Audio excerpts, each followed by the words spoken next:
A month before the wedding, my fiancé took me camping in the wilderness. Around 10 o'clock at night, he received a phone call and hurriedly said to me, "Maya, there's an urgent matter at the company. I have to rush back to handle it now." I nervously asked him, "But it's the wilderness out here, and it's still raining. Are you sure you can trust me, a woman, alone?"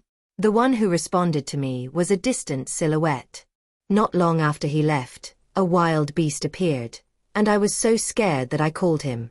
The voice on the other end was a woman's. "Maxwell is in the shower. It's not convenient to take the call." At that moment, my mind went blank, unable to believe that my boyfriend of 3 years would betray me. Later, I braved the torrential rain in the middle of the night, traversing the jungle to avoid wild beasts, and Maxwell's phone was no longer reachable. As a result, I suffered from a severe cold, with a persistent high fever, and ultimately had to undergo an induced labor procedure, yet he didn't come to the hospital to see me even once. I know that this marriage cannot be realized. But after I crossed the sea to a foreign land, he regretted his decision. Lying on the hospital bed, my head felt dizzy, and the nurse's voice echoed in my ears. "Madam, you've been hospitalized for 2 days now. Has your family not come yet? That consent form for your miscarriage needs to be signed by them." After escaping death in the jungle, my high fever has finally subsided, and my consciousness has returned. "I'm sorry, doctor," I said, "but could you please wait a moment? I need to call my fiancé." I picked up my phone, and after unlocking it, the screen was still on the WeChat Moments page. I instinctively slid my finger and saw a post from Maxwell's secretary, Ella. "Whose boss is this? So thoughtful, buying me sanitary pads and boiling brown sugar water in the middle of the night." The accompanying image shows Maxwell in a bathrobe, seriously cooking brown sugar water in the kitchen. It turned out that the reason he abandoned me that night was not because there was an urgent matter at the company, but because he went to take care of the secretary who was on her period. That night, he clearly could have waited for me to pack up and leave together, but he was so anxious that he didn't give me even a few minutes, otherwise, I wouldn't have. My heart really hurts, as if something is constricting it, making it hard for me to breathe. I silently liked a post and exited WeChat. Our 3 years of relationship, during our 3 years together, I knew he had loved me, and I loved him just as deeply. Ever since he hired a new secretary, everything has changed. I am no longer the person he is most anxious about. I wanted to give him a chance, so I started calling his phone. After a long time, the call finally connected, but before I could say anything, Maxwell's scolding voice came crashing down on me. "Maya, what are you making a fuss about? I've already explained it to you. There's nothing between Ella and me. She's talking about resigning because of that one like you gave her. If she leaves the position of the president's secretary, will you take it?" In the past, he clearly couldn't bear to speak to me so loudly, let alone scold me like this. The words I was about to say were forcefully swallowed back. It seemed that whether I told him or not no longer held any significance. "Take good care of your little secretary." After hanging up the phone, I forced a grim smile at the doctor and said, "Doctor, let me sign it myself." Before long, Maxwell's phone rang again. "Maya, since you've already gone back, why didn't you let me know in advance? You made me make a trip for nothing." After hearing what he said, I was really so angry that I laughed. It was one thing that he didn't know I called him so many times the night before, but it was another that it took him 2 days to remember leaving me all alone in the jungle. "Didn't you think to call me before you came to pick me up? What? Is that little secretary all you see now?" On the other end of the phone, Maxwell clearly paused for a moment, as if realizing that his previous words were a bit heavy, and his tone softened. "Since you're back, take good care of yourself. My company has been very busy lately, so I won't be going home for a while." "Fine, do as you wish." After hanging up the phone, I gently touched my lower abdomen, still aching faintly from the miscarriage, and silently made a decision in my heart. For more than a week in the hospital, Maxwell never showed up, nor did he call me again, and I didn't tell him about the miscarriage. This made my desire to leave even more resolute. On the day I was discharged from the hospital and returned home, Maxwell also came home. He saw my pale face and stepped forward to show concern. What have you been doing this week? You look so unwell. You're going to be a mother now, you should take care of yourself, not just for your own sake, but for the child in your belly. His gaze was fixed on me. Why do I feel like your belly has gotten smaller? This won't do, you need to eat more. When it comes to children, my heart aches sharply. I have not yet emerged from the sorrow of losing a child. Now you come to care about the child, but the child is already gone. When I first told Maxwell that I was pregnant, he was incredibly nervous. He said, Maya, you just focus on taking care of the baby. I'll handle everything else. But ever since he hired a little secretary, he has forgotten all these words. Maxwell, do you know that My next words were interrupted by the ringtone of his phone. Why are you so careless? I'm coming over right now. After hanging up the phone, Maxwell hurriedly walked out, but suddenly remembered something and turned back to explain to me. Ella accidentally fell and can't walk. I need to go see her, don't think too much about it. Well, you go ahead. I won't think too much about it, after all, lives are at stake. I said in a calm tone, with not a trace of anger in my eyes. Maxwell seemed unable to accept my sudden silence. After all, I used to ask him about his whereabouts quite a bit, and I had annoyed him several times with my questions. He looked at me deeply a few times, before turning to leave. I looked around the house where I had lived for a year. This was the wedding house that Maxwell had prepared for me.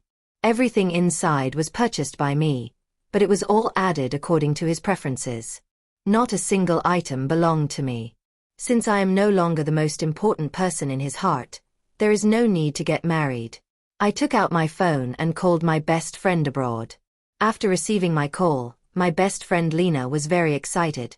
Maya, have you finally decided to join my team? Well, as long as you are still willing to take me in. What are you talking about?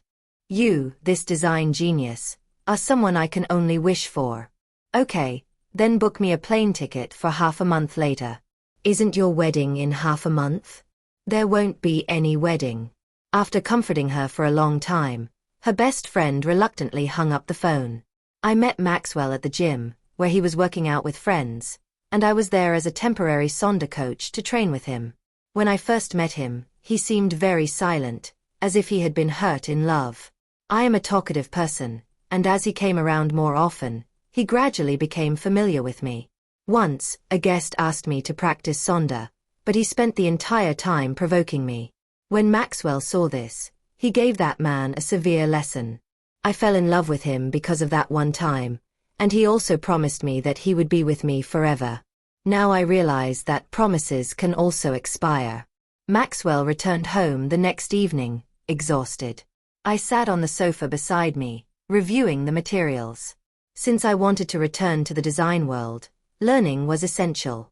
Maxwell habitually picked up the cup on the table to drink water, and only when he brought the cup to his lips did he realize it was empty. He looked at me in confusion. Why is there no water in the cup? No matter when he came back before, no matter how late it was, he could always drink the hot water I handed him. Whenever I get drunk, I always prepare a bowl of hangover soup for him. But I don't want to do any of these things now. If you want water, pour it yourself, it's not like you don't have hands.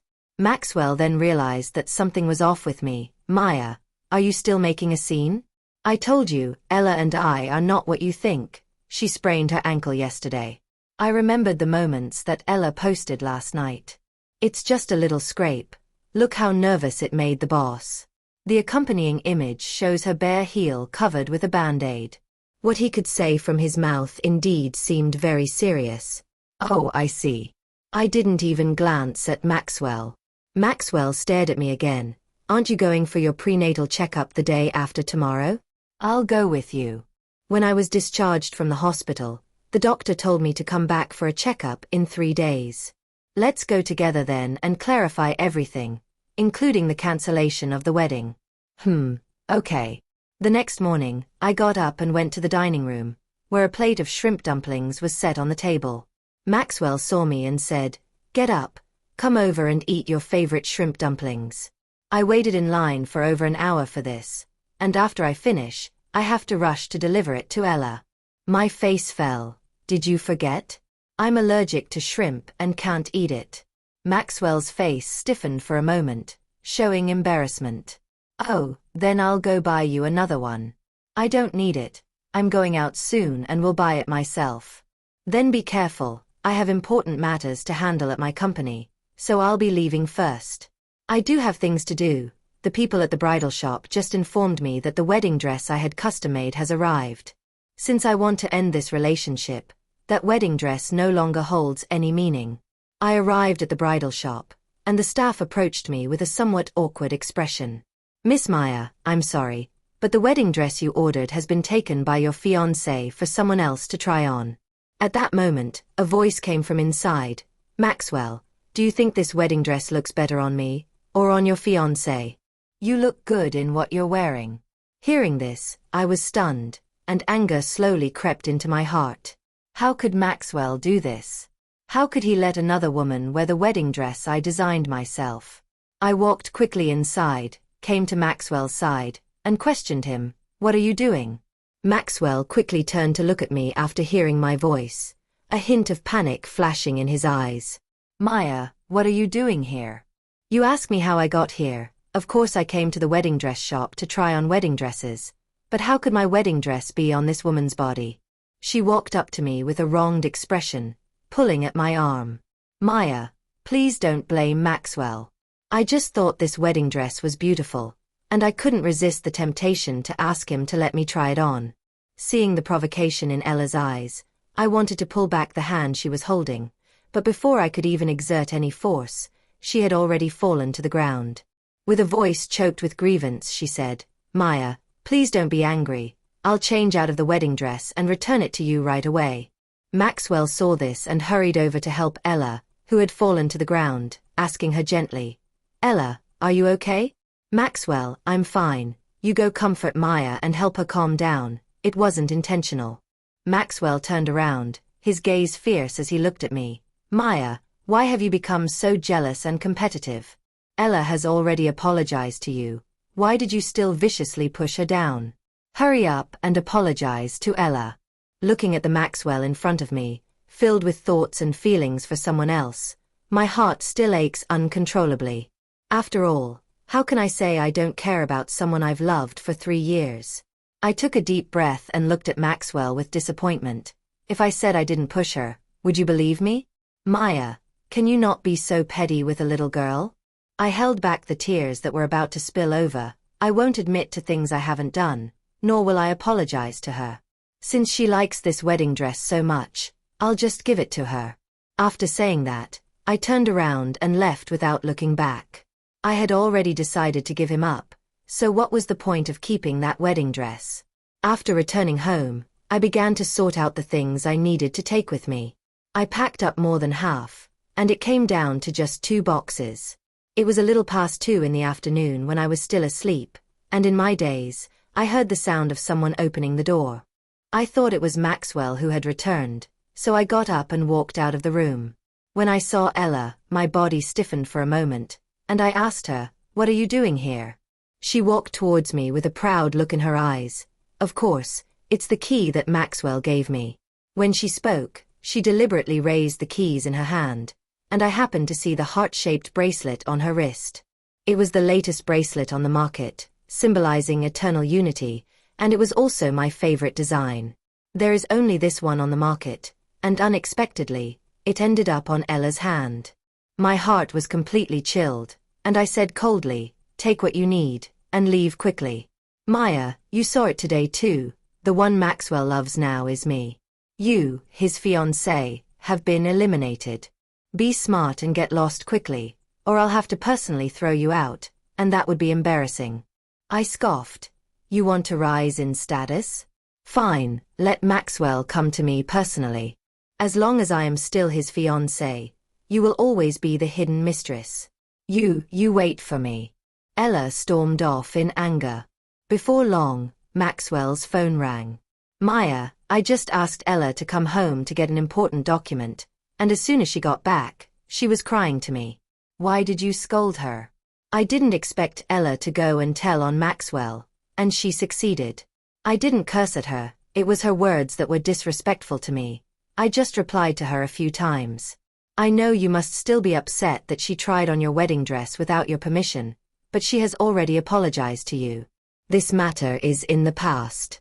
I'll bring you a gift tonight, so just stay at home and wait for me. In the evening, Maxwell really brought me a delicate gift box. His eyes were full of smiles. Maya, I bought you the bracelet you love the most. I opened the box, and after seeing the bracelet clearly, I threw both it and the gift box straight into the trash. I won't take something that someone else has worn. Maxwell's smile froze. He looked at me with an incredulous expression. Maya, how did you become so unreasonable? It was clearly you who said you liked me that made you buy it. At this moment, I no longer want to endure. I said coldly, Maxwell, let's break up and cancel the wedding. No, Maya, what do you mean? Our wedding is in just over a week. Can it really be cancelled just because you say so? Are these all my problems? Think about it yourself. How long has it been since you truly cared about me? When I needed you, you were always by the side of that little secretary. You even gave her the keys to our house. Did you ever inform me about that?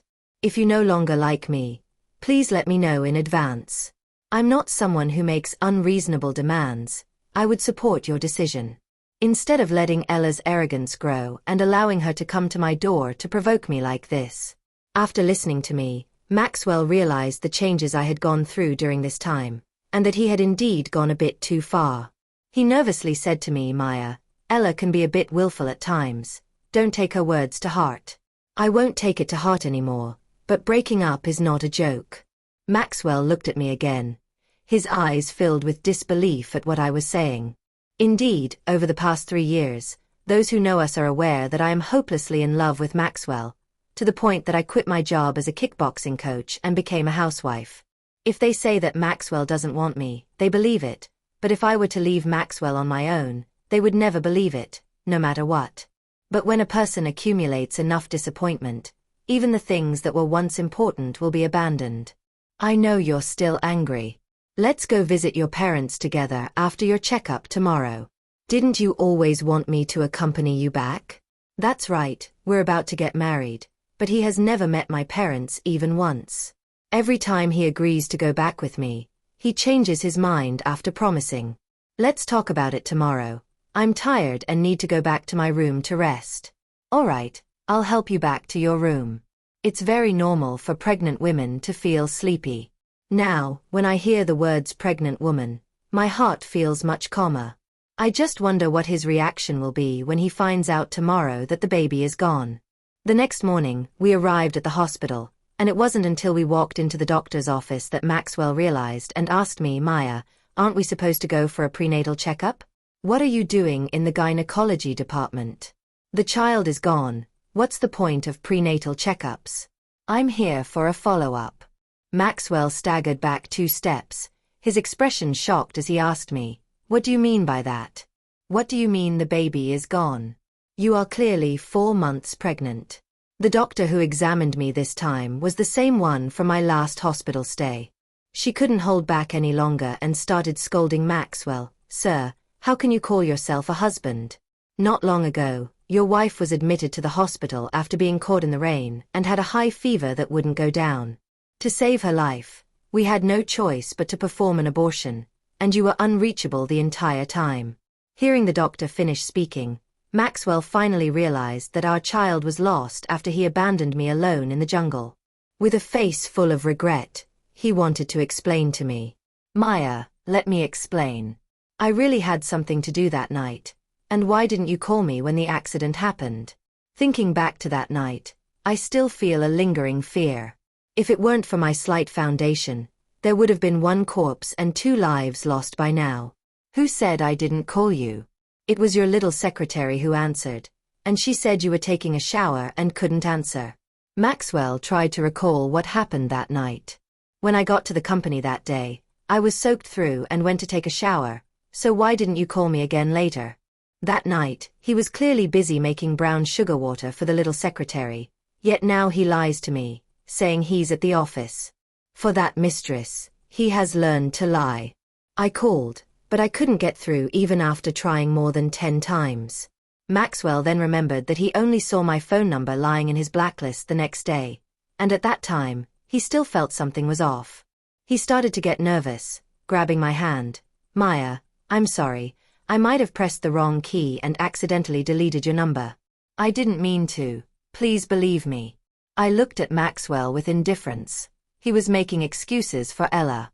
I said, "It doesn't matter anymore."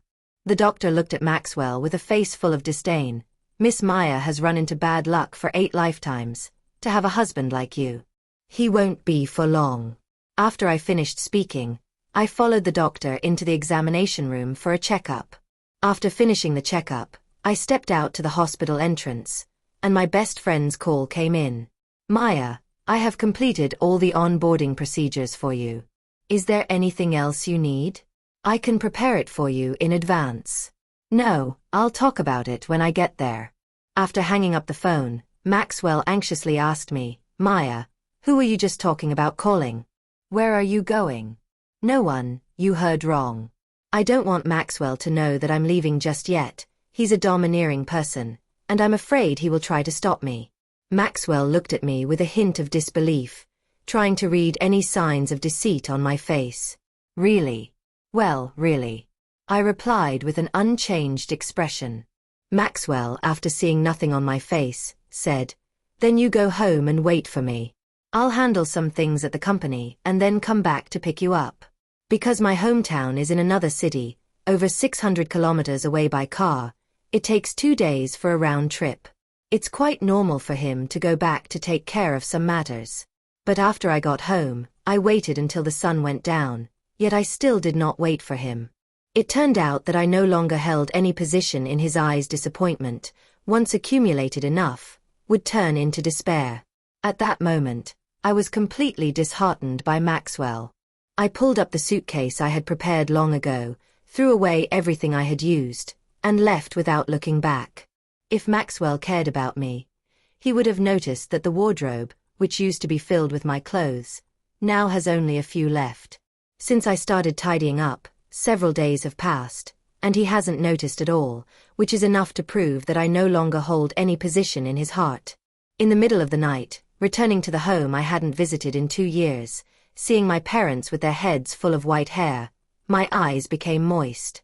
My parents scrimped and saved their whole lives to send me to the best design university, but for Maxwell, I gave up my original dream. "Mom and Dad, I've let you down." Mom asked me with a worried face, "Maya, what happened? Didn't you say Maxwell was coming back with you?" From the moment I entered, my parents did not see another figure. The disappointment in their eyes was all too clear to me. "He won't come back to me anymore. I broke up with him, and I will also cancel the wedding." I also told them everything that had happened during this time. Mom hugged me tightly, her heart aching. "Maya, don't be sad. You deserve better. With us here, you have support. Yes, a home with parents is a harbor." At that moment, my phone in the bag rang. It was a call from Maxwell. I didn't want to answer, but my dad said, "Go ahead, I'll talk to him." "Maya, let me explain. I had an urgent matter to handle at the company, so I didn't have time to talk to you. I'm heading home now, and I promise to go back with you tomorrow." Hearing Maxwell's excuse made me both angry and amused again. On the way back, I clearly saw the moments that Ella posted. "Thank you, boss, for accompanying me home to visit my parents whom I haven't seen in a long time." The accompanying image shows Maxwell laughing and chatting with Ella's family. "Humph. Maya is already at home, and you don't need to come back with her. Our Jong family cannot afford a son-in-law like you." Hearing his father's voice, Maxwell on the other end of the phone clearly paused for a moment. "Uncle, what do you mean by that?" "What else can I mean? Didn't Maya tell you we broke up? We agreed on that, so from now on, you have no relationship with our Maya." "No, Uncle, let me explain. I will not break up with Maya. I love her. Maxwell's love is too vast for me to handle. Let's not contact each other anymore." After saying that, I hung up the phone and blocked his number. After I hung up on Maxwell, he called my number several times, but he couldn't get through. It was then that he realized I wasn't joking about the breakup. He started to feel anxious and quickly opened the navigation app, searching for a long time before realizing he didn't have my mother's address. In the end, he angrily slapped the steering wheel, and to prove whether I was lying or not, he stepped on the gas and ran several red lights to get home. He rushed into our room, pulled open the wardrobe, and the closet that was once filled with my clothes was now completely empty. He still didn't believe it and ran back into the bathroom, where the vanity that had been filled with my cosmetics now only held his own things. He searched every corner of the house, but found none of the things I had used. He only saw the gift box I had discarded lying in the trash can. It all seemed as if there were no traces of my existence. Only at this moment did he truly realize that he was really going to lose me. He slumped helplessly to the ground, his eyes dull and lifeless, as if he had become a different person entirely. The day after I got home, I sent messages to each of my friends to tell them that our wedding was cancelled. Several friends who know both me and Maxwell have sent me questions, asking if I've lost my mind, since I have always loved Maxwell. How could I have called off the engagement? I also wish that I had really lost my mind, so that I wouldn't be hurt. Before long, Maxwell's mom must have caught wind of it. She called me.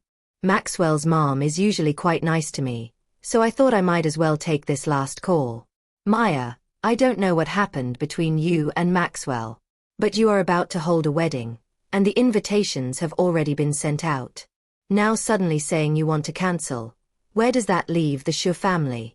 Don't make a fuss, just come back quickly, and I'll help you teach him a lesson. This matter will just pass.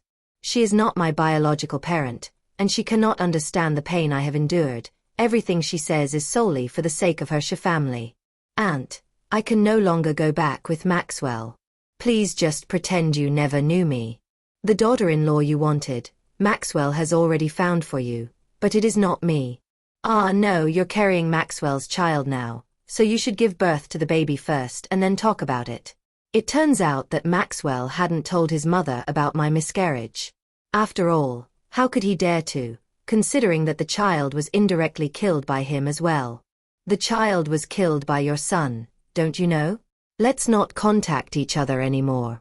I hung up the phone without caring what the person on the other end was saying. After taking care of these matters, I sat in the yard with my mother, basking in the sun. Someone pushed open the front door of my house from the outside. I looked up and met Maxwell's gaze.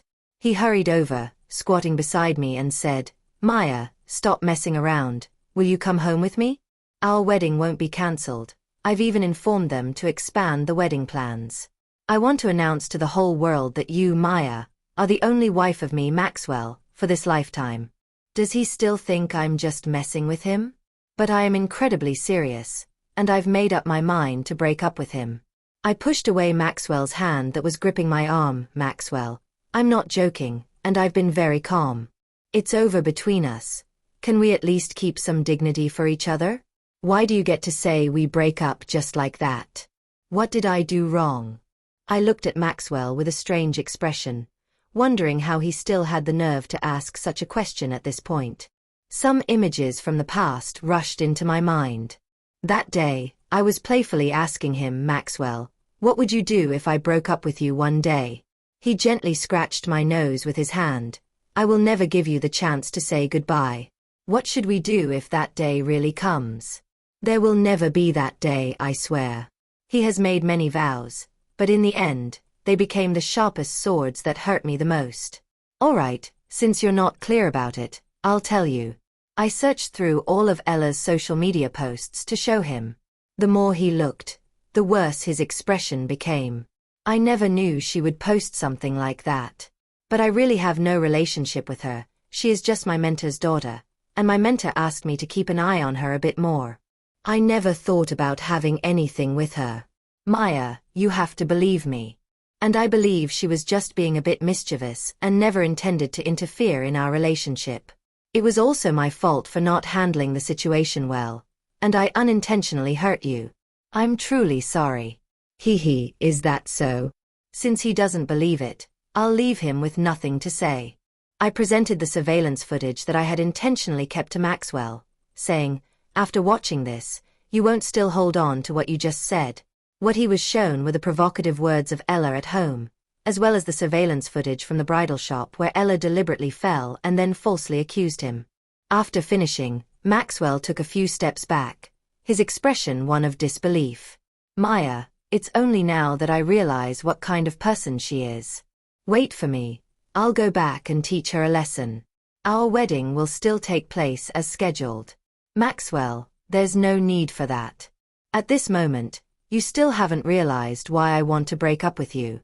Then let me tell you one by one. When you left me alone in the jungle, and I was trying to call for help but couldn't get through, you were busy buying Ella sanitary pads and boiling brown sugar water. And because of that, we lost our first child. That day you secretly let her wear my wedding dress and even believed that I pushed her to do it. You had originally promised to come home with me. I waited from day to night, but you chose to have a joyful dinner with her family instead. All right, don't say any more. Maxwell interrupted me with a pained expression. It was not until this moment that he realized how much he had hurt me. All the things he had overlooked and the pain he had caused because of Ola flooded into his mind, making it impossible for him to accept. He struggled to control his emotions. Maya, I know I can't earn your forgiveness right now, but I beg you to wait for me. Wait until I finish and come to take you home. Maxwell finished speaking and quickly left my house. Watching his distant figure fade away, my heart seemed to calm down a lot. It turned out that I no longer planned to love someone, and my heart felt so light. To prevent Maxwell from coming over again, I had my best friend book the flight in advance. In the second before boarding, I removed Maxwell from the blacklist and sent him a message. Then she turned off the phone, pulled out the SIM card, and tossed it into the trash can. Farewell, Maxwell. Farewell to my 3 years of love. After Maxwell left my house and returned to the company, he called Ella into his office. After giving her a severe scolding, he also had her process her resignation. When he saw my message, I had already landed safely. When my best friend saw me, she gave me a big hug and said, "I've really missed you. It's so great that you're here. I finally have company." I said to my best friend with red eyes, "Lena, thank you for being willing to take me in." My best friend poked my forehead with her finger and said, "Look at you, silly. Love isn't everything. You still have my friendship. Yes, love may be priceless, but friendship is worth even more. I am about to start my new life, one that doesn't involve Sure. After starting at the new company, I have been very busy every day. Some say it's true that a busy job can help forget many worries. Maxwell was slowly forgotten by me in the corner. Later, my best friend told me that Ella was upset with how Maxwell treated her. She criticized Maxwell online for abandoning her and even sold many of Maxwell's company's secrets to rival firms. Maxwell's company was thus greatly traumatized, and in the end, Maxwell, unable to contain his anger, sent Ella to the police station. After hearing all this, my heart was completely unmoved. What would happen between the two of them was no longer any concern of mine. 3 months after I went abroad, Maxwell came to visit. He held me tightly, sobbing as he confessed, "Maya, I love you, I've always loved you. I've come to deeply understand my mistakes, and Su Luo has already been punished. Can you come home with me?" I broke free from Maxwell's embrace and coldly told him, "Maxwell, it's all too late. Let's not hurt each other anymore, okay? I've been doing just fine without you." Maxwell seemed frozen as if something had immobilized him, standing there in a daze. He did not expect that I would refuse him again this time. His eyes filled with disappointment and unwillingness. He shouted, "Maya, I will die without you. Since losing the child, your life or death has nothing to do with me." I said it decisively and coldly. Maxwell's eyes were filled with tears, but he scoffed, "Good, very good, we're done." He walked away unsteadily, mumbling something that I no longer paid attention to. Later on, while driving in a daze, he got into a serious car accident and lost a leg as a result. I will no longer care, nor have I seen him again. After returning to the design world, I quickly stood out and won many awards, thus reaching the peak of my life. The story ends.